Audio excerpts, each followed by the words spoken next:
అందరికీ జై భీమ్. నేను Rajesh Mahasena. Welcome to Mahasena media.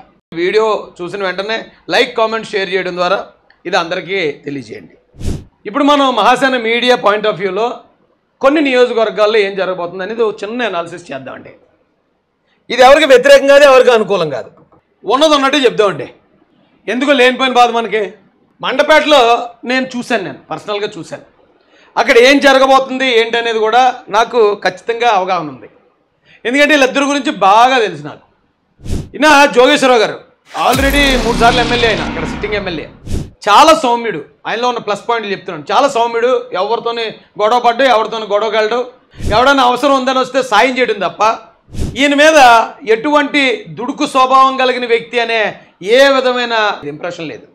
దానికి తోడు ఈయన కమ్మ కులానికి చెందిన వ్యక్తి.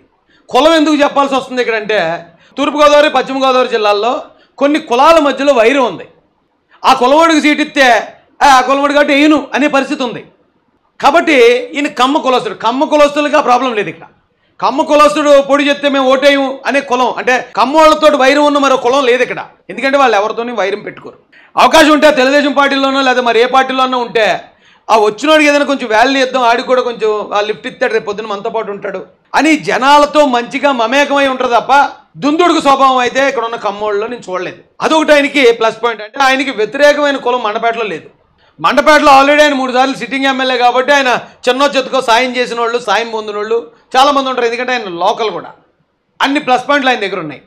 అయితే ఆయన దగ్గర ఉన్న మైనస్ ఏంటంటే ఆయనకి హ్యూజ్ ఫ్యాన్ ఫాలోయింగ్, కులంలో ఫాలోయింగ్ అలాంటివి లేవు.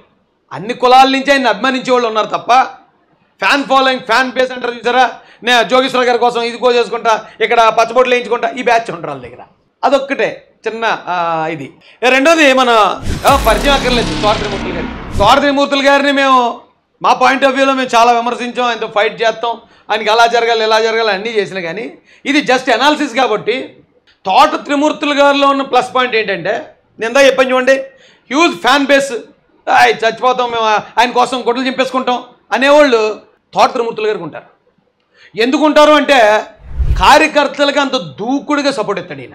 అతను మనోడు అనుకుంటే ఎక్కడ దాకానే వెళ్తాడు, ఏ స్థాయిగానే వచ్చి మాట్లాడతాడు, నిలబడతాడు. ఆ మాట మనం ఒప్పుకోవాలి. ఆడు మనోడు అనుకున్నాడా ఆ ధైర్యం కార్యకర్తలకు ఇస్తాడు. పైగా ఈయనకి ఒక కులం సపోర్ట్ బలంగా ఉంటుంది. ఆ కులంలో ఆయనకి ఫ్యాన్స్ ఎక్కువ, దూకుడు కలిగిన కులం.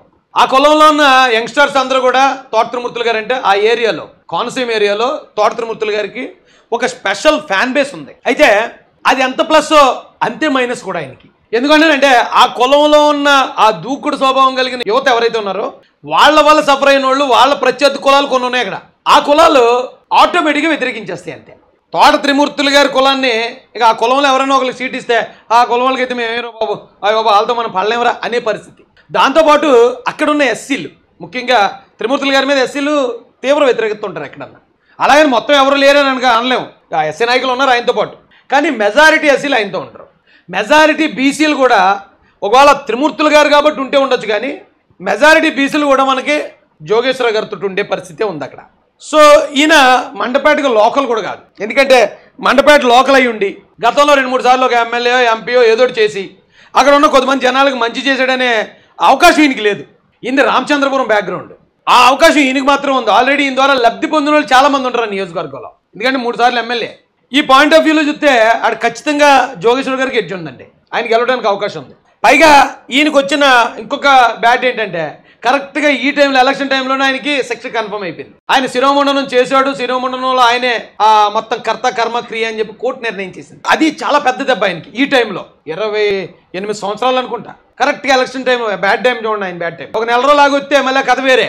సో ఈ కారణాలతో ఖచ్చితంగా తోట త్రిమూర్తులు గారు అక్కడ గెలవడానికి అవకాశాలు తక్కువ ఉన్నాయి. వేగుల జోగేశ్వర గారు గెలిచడానికి ఎక్కువ అవకాశాలు ఉన్నాయి. అయ్యా ఇది మా పాయింట్ ఆఫ్ వ్యూలో మేము చెప్పే గ్రౌండ్ రిపోర్ట్. అంతేగాని పార్టీని ప్రమోట్ చేసుకోవాలను, తప్పుడు సర్వేలు చెప్పేయాలను, అక్కడ ఉన్న ఓటర్ మైండ్ మార్చేయాలను ఎంత లేదు మా దగ్గర. మాకు ఉన్నంత వరకు చెప్తున్నాం, మీరు నమ్మండి. నమ్మాలనిపిస్తే